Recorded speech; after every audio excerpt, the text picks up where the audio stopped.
this party to the 2-1-6 for an NBA matchup between the number 3 and number 4 seeds in the East. Knicks looking for a 3-0 sweep of the Cavs. And yes, that is Myles Garrett. He's pulling the sword. Donovan Mitchell. Luke Skywalking on his haters. Dennis Schroeder with a nice setup.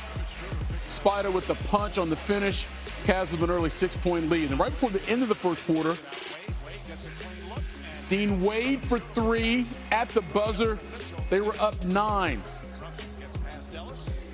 Jalen Brunson on the ground, not shocking. He had 20 points in this game, but this is the third straight game that he's not scored more than 20.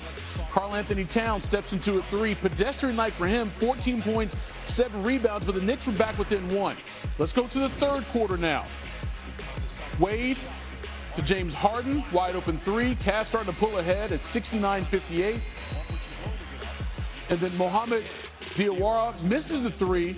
Schroeder rebound, and then in transition to Harden, wide open. Somebody find the shooter. Knicks struggling in the third quarter. 3 of 24 from the field, 1 of 12 from 3. Mike Brown's like, yeah, that's not good offense. So the lead was almost 20 going to the fourth. Spider, he had 23. And then James Harden's like, yo, can I get a taste? He knocks down a corner 3. He had 20. Cavs win it.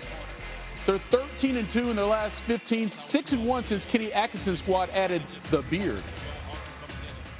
Bringing James on has given us a kind of renewed confidence, if that makes sense. Like, just we understand we're a better team, and that spirit, that confidence, you know, for some strange reason makes you play harder and compete harder defensively. And I felt like we were kind of missing that edge, that belief. So I feel like we're regaining that. And again, a lot of it has to do who we added. They scored 23 points, and we scored 11. And so, you know, there were some things that we could have done better defensively, granted, but our offense was non-existent. Be still my heart. Is that Kendrick Perkins? It is. 2 nights in a row? How did we get so lucky? We get so lucky. Look, the Cavs are rolling. Still, again, I don't even know how to say this. I mean, they've won 6 of the last 7 games, all of them since they've acquired James Harden. So when you look at that acquisition, when you look at Harden and what he brings to the table, how does he make the Cavs a threat in the East? Well, first of all, that was a statement win right there. When you're able to smack up a team that you might be looking eye to eye at come postseason time, you want to send a message. The Cavs did that tonight.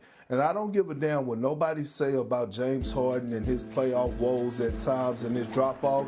The one thing that he has been consistently over the last 3 years is one of the best facilitators in the game today. And we're seeing that now, how he's making the game easy for Jared Allen. He's getting open shots for Donovan Mitchell. And now that Evan Mobley back, he's going to continue to get them open shots. He is so great of an offensive player, not just being able to get his, but making guys around him better. And we have seen that in the past, especially from big men like Clint Capella or Zubac, who had a career year last year. So James Harden in this lineup, they're going to always put up points at a high level and always be efficient. That's the addition of adding one of the best facilitators in the game. Let's go to the other side, because New York had been playing pretty well for the most part coming in, but this was another double-digit loss to one of the top teams in the East. So how concerned, Perk, should Knicks fans be right now that if they keep taking these big L's to the best teams on their side? Well, they should be in full-out panic mode, because I don't know what games you've been watching, Eves, and usually you and I agree on every damn thing, but they have not been playing well against the teams that they need to play well against. They got smacked up twice by the Detroit Pistons, and here tonight you got a chance to go in there and send a message to a team that's going to be looking you eye to eye, possibly in the playoffs, and you take a beat down there. I ain't going to lie. I like this team better under Tom Thibodeau, because at least under Tom Thibodeau, they had an identity, a physicality about them, accountability to them. Mike Brown, yes, he's going to bring that element where they're able to flourish offensively, but that's not the Knicks' problem. The Knicks' problem is, how are you going to get the best out of your 2 best players in Karl-Anthony Towns and Jalen Brunson on the defensive side of things on a consistent basis? Because if you're not, your ass gonna get sent home probably in the first or second round. Ooh. Oh, okay. Well, if That's not what they was expecting. no, it's not. I don't think that's what I was expecting either. Fair. How does he do that? What should be the message if he's trying to get that out of those players?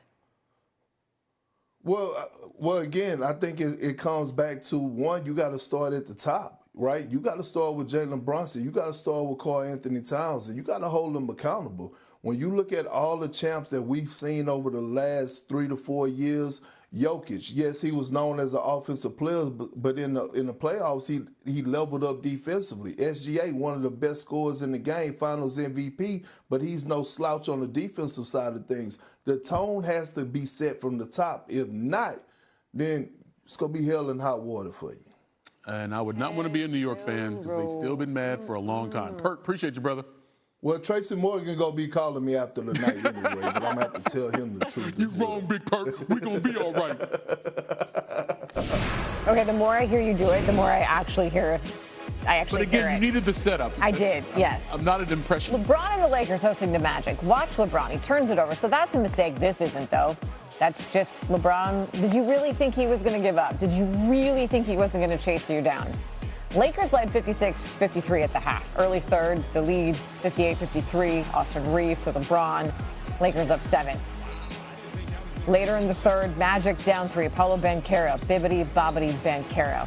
Dude had 17 points just in the third quarter. Magic down only 1. Here's the thing, though. The Lakers do not lose when they have a lead going into the fourth quarter. Luka. Shot clock expiring, doesn't matter.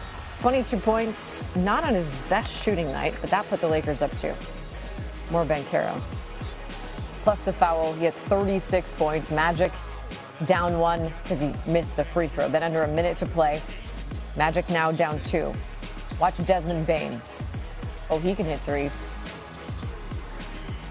This game was close, and it was back and forth. 30 seconds to play.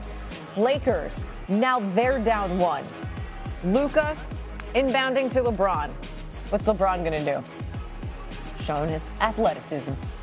Lakers up 1. Next Magic possession, time winding down. It's Paolo Banchero putting up the jumper. He misses. That's okay. Wendell Carter Jr. is there. Puts it in. Magic retake the lead. Look at the time on the clock. Less than 7 seconds.